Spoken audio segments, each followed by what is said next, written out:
Di mana ada pertemuan pasti ada perpisahan. Di mana ada kehidupan pasti ada kematian. Kalau hari ini kita masih di atas dunia, suatu saat pasti kita di bawah dunia. Pasti kita berada di dalam. Alhamdulillah, hari ini kita tidak membahas kitab karangan Imam Al-Ghazali. Kita kasih suatu mana dari Raja Wali Ustaz untuk memberikan pesan nasihat kalam untuk kita semua. Sallu ala Nabi Muhammad.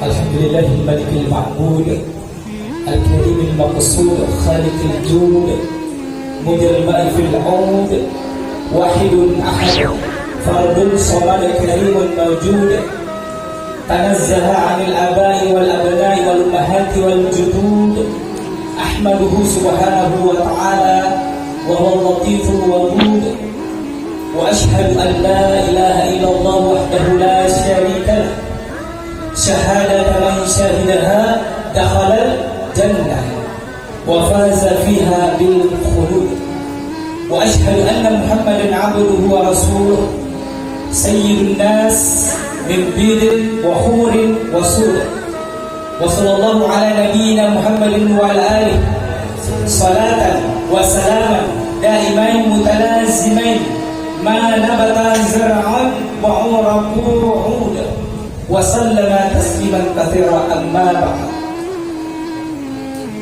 Yang saya muliakan Sahibul Bait, Ahlul Bait, Habibana Habib bin Habib Al-Muharram Habib Abdullah bin Muhsin. Kita mudah-mudahan dengan kita berada di tengah-tengah beliau, ya, kita juga nanti insyaallah di yaumul akhir, ya, bersama kakek beliau yang kita muliakan, yang kita rindukan, ya, sehingga kita berada di sini insyaallah. Nabi Muhammad sallallahu alaihi wasallam. Sallallahu alaihi nabi. Hadirin yang dimuliakan Allah Subhanahu wa taala, ya. Saya seperti pantas berdiri di sini di depan Habib, menyampaikan pesan-pesan karena saya di sini sebenarnya minta nasihat dari Habib, ya, tapi ini adalah amanah, ya, mau tak mau, ya, karena amanah, ya, saya akan berdiri sebentar insyaallah menyampaikan sedikit apa yang ada dalam diri saya. Pesan-pesan, mudah-mudahan dengan pesan yang sangat sedikit ini menjadi cahaya dalam diri kita, menjadi cahaya dalam hati dan seluruh keluarga kita, ya. Alhamdulillah malam ini kita tepat berada di 1 Rajab. Betul Bib? Ya, 1 Rajab malam pas tadi jam 6. Ya, itu tandanya apa hadirin, ya, sesuatu yang kita rindukan akan datang lagi kepada kita. Dan insya Allah kita berdoa sama-sama di malam hari ini, mudah-mudahan kita sampai di bulan Ramadan. Amin ya Allah, amin ya Rabbal alamin. Hadirin yang berkenan Allah Subhanahu wa taala. Jadi pada satu saling terdahulu itu pada saat masuk bulan Rajab, ya, sebelum masuk bulan Sya'ban, bulan Ramadan, apa yang mereka lakukan? Ya, ini sedikit amalan. Mereka mengistilahkan bulan Rajab itu adalah tempat bersih-bersih, bersih lahir dan batin. Ya, kenapa harus bersih-bersih lahir dan batin? Karena yang akan datang nanti adalah tamu yang sangat suci, tamu yang sangat mulia. Ya, makanya para sahabat terdahulu tidak ingin menjadikan bulan Ramadan sebagai tempat mohon ampun, tempat mensucikan dirinya. Karena sebelum masuk ke tempat yang suci harus kita suci lebih dahulu. Sama dengan kita kalau mau sholat, masuk di tempat yang suci ini, kita mensucikan diri kita dengan apa? Dengan wudu. Sama para sahabat terdahulu, sebelum masuk bulan Ramadan, mereka mensucikan dirinya terlebih dahulu dengan apa? Memperbanyak taubat, memperbanyak istighfar, membersihkan kotoran-kotoran yang ada dalam hatinya, penyakit, sirik, dengki dan sebagainya. Dengan apa? Dengan salawat. Salawat menyebutkan nama Nabi Muhammad, membaca sirah Nabi Muhammad, itu menjadi pengikis, penghilang kotoran-kotoran yang ada dalam hati. Makanya hadirin, berbahagialah kita di tempat ini yang istiqomah untuk menghadiri pengajian diadakan oleh Hadibana, selalu berselawat, berkumpul dengan orang-orang yang saleh. Insya Allah kalau kita istiqomah, hati kita tidak akan dihinggapi penyakit-penyakit, penyakit-penyakit hati. Amin ya rabbal alamin. Jadi hadirin oleh Allah Subhanahu wa taala, itu bulan Rajab. Ini saya singkat-singkat. Pada saat masuk di bulan Sya'ban, apa yang dilakukan para sahabat dahulu sebelum masuk Ramadan? Mereka sudah latihan di sini. Sudah ada latihan memasuki bulan Ramadan. Apa yang mereka lakukan? Mereka melakukan layaknya seperti bulan Ramadan. Bagaimana cara memaksimalkan ibadahnya, salat malamnya, qiyamul lailnya, tadarrusnya, puasanya. Puasa menyempurnakan kualitasnya seperti kualitasnya di bulan Ramadan. Makanya hadirin, salah anggapan kalau ada orang yang mengatakan nanti saya bertaubat, nanti saya maksimalkan ibadah saya setelah masuk di bulan Ramadan. Salah. Ramadan bukan lagi tempatnya untuk bertaubat, tapi Allah yang akan mensucikan diri kita dengan tersendirinya jika kita masuk di bulan Ramadan sampai bulan Ramadan. Karena kita sudah suci masuk di bulan Ramadan, karena kita sudah ada niat. Makanya hadirin ya, tadi ada nama istilah tahayyul. Tahayyul itu persiapan menunggu perjumpaan dengan Allah Subhanahu wa taala. Sama pada saat kita ingin melakukan sholat, melakukan itu kan banyak orang tadi, ya terutama laki-lakinya, dia masuk sholat, masuk berjamaah setelah iqamah. Ini kan tidak ada tahayyul di sini, tidak ada menunggu perjumpaan dengan Allah. Orang yang betul-betul niatnya karena Allah Subhanahu wa taala, lillahi ta'ala, maka dia akan bertahayyul. Dia akan lebih awal datang untuk sholat berjamaah. Hadirnya mereka Allah Subhanahu wa taala. Ya. Mungkin sekarang ibu, Bu, tidak terasa ibu, ya. Di sini sudah ada yang berumur 50 tahun ke atas. Ya. Ada yang berumur 60 tahun ke atas. Ada, Masya Allah. Ini umur taubatan nasukan nih. Makanya Bu, sangat miris kalau ada sudah umur 50 tahun, ya, apalagi 60 tahun, ya, masih tidak bisa istiqomah mengikuti pengajian. Bu, kita akan dipanggil Allah Subhanahu wa taala sesuai dengan apa kebiasaan kita, sesuai apa yang kita lakukan. Makanya istilah yang 50 tahun ke atas itu istilah umur taubatan nasuha. Tidak ada yang bilang waktu main-main. Itu sudah pasti mendekat. Tidak ada yang lagi nanti mungkin agak-agak lama-lama saya akan meninggal. Tidak. Betul lagi. Ya. Pasti sudah pasti. Makanya hadirin, ya, ada 8 perkara yang pasti. Ini kepastian yang kita akan alami di dunia ini. Yang pertama, yang kedua, ada namanya surur wa husnul. Apa itu? Pasti kita akan mengalami yang namanya kebaikan, keburukan, kebaikan. Tapi lebih banyak apanya? Kebaikannya. Tapi hakikat dari Allah Subhanahu wa taala tidak ada yang buruk. Cuma manusia yang menamakan ini buruk. Kenapa hadir? Karena tidak sesuai dengan apa yang dia inginkan. Hakikatnya kebaikan, ya, dari Allah. Kalau semua yang terjadi kepada kita dipergunakan untuk dekat dengan Allah, dimaksimalkan untuk dekat dengan Allah, dipakai bermunajat kepada Allah, baik buruk ataupun bahagia atau senang. Yang ketiga dari keempat, apa yang pasti kita akan lalui, yaitu sumun wasihatun. Ini pasti, yaitu sakit sehat. Pasti kita akan mengalami yang namanya sakit ataupun sehat. Lebih banyak apanya? Lebih banyak sehatnya. Kita selalu berdoa, ya Allah berikan saya kesehatan jasmani dan rohani. Beda doanya para salafus saleh terdahulu beda. Bu, orang-orang terdahulu, orang-orang saleh terdahulu, kalau 1 bulan mereka tidak sakit, mereka mengadu kepada Allah, ya Allah, kenapa bulan ini saya tidak sakit? Beda dengan kita. Ya Allah, kenapa minggu ini saya tidak sakit? Kenapa mereka kita sakit? Karena luar biasa keutamaan daripada orang yang sakit.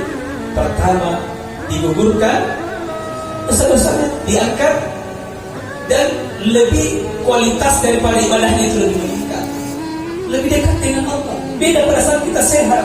Apa yang terjadi pada saat kita sehat? Kita terlena dengan kekuatan, kesehatan fisik kita. Sehingga apa?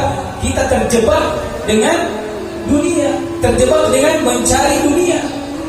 Ini hadirin yang biasa kita tidak manfaatkan, ya, apa yang diberikan Allah Subhanahu wa taala. Saya singkat. Yang kelima dan keenam, apa itu yang pasti kita akan alami? Yaitu usrun wa yusra. Kita pasti akan mengalami yang namanya kesulitan, tapi di balik kesulitan ada kemudahan. Fa inna ma'al usri yusra. Jadi kesulitan itu dibersamai oleh kemudahan. Orang yang beriman tidak akan berputus asa, tidak akan kecewa dengan kesedihan yang dia kesusahan yang dia alami, karena dipastikan ada kemudahan di balik itu. Hadirin luar biasa, Allah menghibur kita. Apa hiburan Allah kepada kita? La yukallifullahu nafsan illa wus'aha. Tidak akan membebani kita. Makanya hadirin sangat miris kalau kita dengar berita ada orang yang bunuh diri, gantung diri karena bermasalah. Ya, berarti dia tidak paham Allah Subhanahu wa taala. Dia tidak paham. Makanya hadirin istiqomah dengan kebaikan-kebaikan kita. Perbanyak duduk dengan orang-orang yang saleh. Bayangkan hadirin, melihat saja wajah orang saleh luar biasa berkah. Apalagi kalau sudah menyebut-nyebut namanya. Zikrus salihin tanzilur rahmah wal barakah. Menyebutkan nama orang saleh menjadi penyebab diturunkannya rahmat dan barakah. Hadirin, siapa orang yang saleh di dunia ini menurut kita? Orang yang saleh siapa? Adalah Nabiullah Muhammad SAW. Siapa yang hidupnya ingin berkah, keluarganya berkah, kampungnya berkah, sering-sering mengikuti zikir, salawat, majelis salawat, majelis zikir seperti ini hadirin. Ya, itu pasti akan berberkah hidupnya. Ini janjinya Allah Subhanahu wa taala. Yang terakhir, yang ketujuh dan kedelapan, istima'un wa furqatun. Di mana ada pertemuan pasti ada perpisahan. Di mana ada kehidupan pasti ada kematian. Kalau hari ini kita masih di atas dunia, suatu saat pasti kita di bawah dunia. Pasti kita berada di dalam kubur. Yang jadi persoalan sekarang, Bu, banyak sekarang orang yang lupa tentang kematian. Terbukti, kenapa banyak maksiat, kenapa banyak dosa terjadi? Karena lupa tentang kematian. Kenapa para pejabat korupsi? Karena lupa kematian. Bu, mengingat kematian itu menghidupkan hati kita yang mati. Mengingat kematian itu akan melembutkan kita punya hati, akan hati-hati kita dalam setiap berbuat. Aksiru zikra hazimil lazzat. Ini kata Rasulullah, perbanyak mengingat tentang pemutus kelezatan dunia, yakni al-maut, yaitu kematian. Suatu ketika, ya, Jibril alaihissalam ini berbicara kepada Rasulullah. Wahai Rasulullah, apa wahai sahabatku Jibril alaihissalam, baru saja ini saya ditemui oleh alam kubur. Itu alam kubur berbicara sama, menyampaikan kepada Jibril. Apa yang disampaikan Jibril? Disampaikan alam kubur, wahai Jibril. Alam kubur menyampaikan kepada saya, wahai Rasulullah, bahwa alam kubur itu setiap saat berbicara kepada manusia, tapi manusia tidak mendengarkan. Tak tahu hadirin kalau manusia dengar. Ya, apa kata kubur? Uzkuruni, ingatlah kepadaku. Ini kata kubur, kulla yaum, setiap hari. Bu, berapa kali kita mengingat kematian setiap hari? 1 kali? 2 kali? Berapa kali Bu? Pak, berapa kali kita ingat kematian setiap hari? Kita ingat kematian kalau ada kita dengar pengumuman di masjid, Inna lillahi wa inna ilaihi raji'un. Apalagi kalau di depannya rumahnya Habib, setiap hari yang kematian, ada kubur di depan. Luar biasa ini. Inna sehat yang luar biasa. Bagaimana yang kita yang tidak ada kubur di depan rumah tak? Apa kita ingat kubur? Apa kematian setiap hari? Padahal Allah Subhanahu wa Ta'ala menempatkan tempat-tempat untuk mengingat kematian. Di mana itu? Pada saat kita senang-senang. Bu, hafal semua doa makan. Ya, apa nak? Coba doa makan nak, coba doa makan. Coba. Coba. Bu, doa makan. Bantu saya. Bismillahirrahmanirrahim. Ya. Terpancing. Doa tidur itu. Allahumma barik lana fima razaqtana wa qina adzabannar. Allah mengingatkan kita tentang kematian pada saat kita berdoa untuk makan. Wa qina adzabannar. Apa itu adzabannar? Di mana itu azab neraka? Pada saat kita sudah mati. Coba doa tidur paling. Bismillahirrahmanirrahim ahya wa bismika. Allah mengingatkan kita tentang kematian. Luar biasa. Ingatkan tentang kematian pada saat mau tidur. Coba doa bangun tidur. Alhamdulillahilladzi ahyana ba'dama amatana wa ilaihi. Mengingatkan tentang kematian. Jadi kita dianjurkan untuk terus mengingat kematian. Salat ingatkan lagi tentang kematian. Wa inna salati wa nusuki wa mahyaya wa mamati lillahi. Pada saat membaca suratul Fatihah, Maliki yaumiddin, di mana hari pembalasan itu hadirin? Pada saat kita sudah mati. Kalau 5 kali itu sholat fardu saja, berapa kali Allah ingatkan kita tentang kematian? Belum lagi surat sunnah yang membaca suratul Fatihah. Luar biasa gitu. Jadi ada kurang lebih puluhan kali Allah mengingatkan kita tentang kematian. Sebanding lurus dengan kita diintai oleh malaikat Israel setiap hari.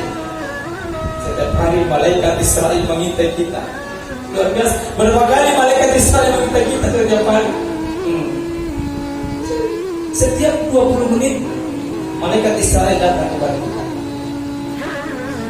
Ini hadir, makanya selalu ingat kematian. Yakin orang yang selalu mengingat kematian, insya Allah hidupnya akan terarah, selalu maksimal ibadahnya kepada Allah Subhanahu wa Ta'ala. Faina harus zalim. Sebaik-baik bekal adalah bertakwa kita. Maksimalkan ketakwaan kita. Sebenarnya masih ingin saya sampaikan, tapi ya insya Allah nanti Habib yang sempurnakan ya. Mudah-mudahan dengan pesan yang sangat singkat ini betul-betul menjadi cahaya buat hati kita semua, seluruh keluarga kita ya, sehingga insya Allah kita istiqomah untuk tetap di jalan Allah Subhanahu wa Ta'ala. Al-harru wal mataru li ulul yaum. Panas dan hujan adalah romantikanya kehidupan. Al-khata'u wan nisyanu li ulul ins. Salah dan lupa adalah romantikanya manusia. Nallahi musta'an wa yantiqulan. Allahul muwaffiq ila aqwamit thoriq. Assalamualaikum warahmatullahi wabarakatuh.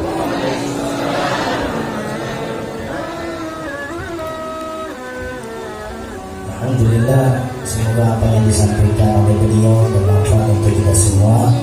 Karena ini di awal Rajab, dalam salah satu kajian syarah Rabiul Adhan juga dijelaskan para siapa yang memasuki satu Rajab maka memperbanyak istighfar, salawat. Jadi salah satu apa amalannya Habib di bulan Rajab? Banyak amalan di bulan Rajab. Salah satunya istighfar, bersalawat, membaca ya latifu setiap hari Jumat. Banyak lagi doa-doanya. Jadi semoga apa yang disampaikan beliau ini bermanfaat untuk kita semua.